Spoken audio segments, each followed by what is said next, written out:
The British colonies had a profound effect on the Aboriginals, and the general idea or statement was that they reduced their numbers and tried to transform it into their own European people.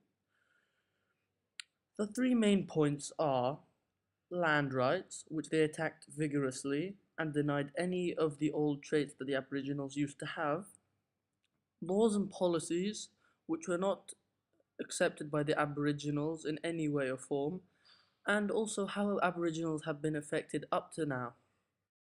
For land rights, the Aboriginals thought the land was sacred and should not be owned by anyone. They believed it was the right of everyone. I can take some sort of recognition of this from Miss Ross's PowerPoint about land rights. Furthermore, and as in Eddie Mabu's speech, it is obvious that he believed, even during the 1970s, that land was everyone's ownership, as he even took it to court. When Aboriginals weren't doing their rituals, they were damaged and their ideas and parentage became confused. Secondly, the laws and policies directed towards the Aboriginals culminated in five different policies. These policies varied, but the main idea was to try and get Aboriginals into European. That was the general idea and what was happening throughout the main colonization periods. This created the stolen generation, where Aboriginals were deemed unnecessary, and the Europeans tried to breed them into the whites to create one one race.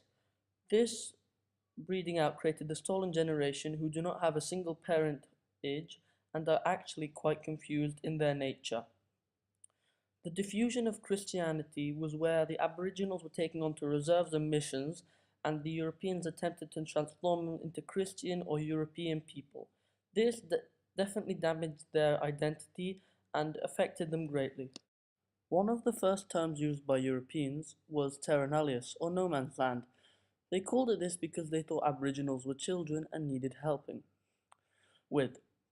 So they assigned them with dog tags, which are placed around their necks to keep them in check and also to show how important or how unimportant they were.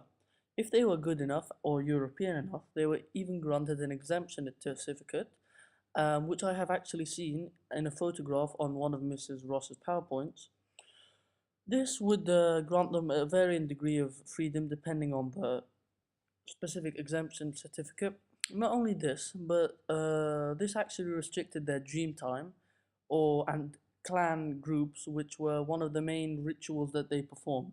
This was an exceptional like showing of how they were reduced spiritually.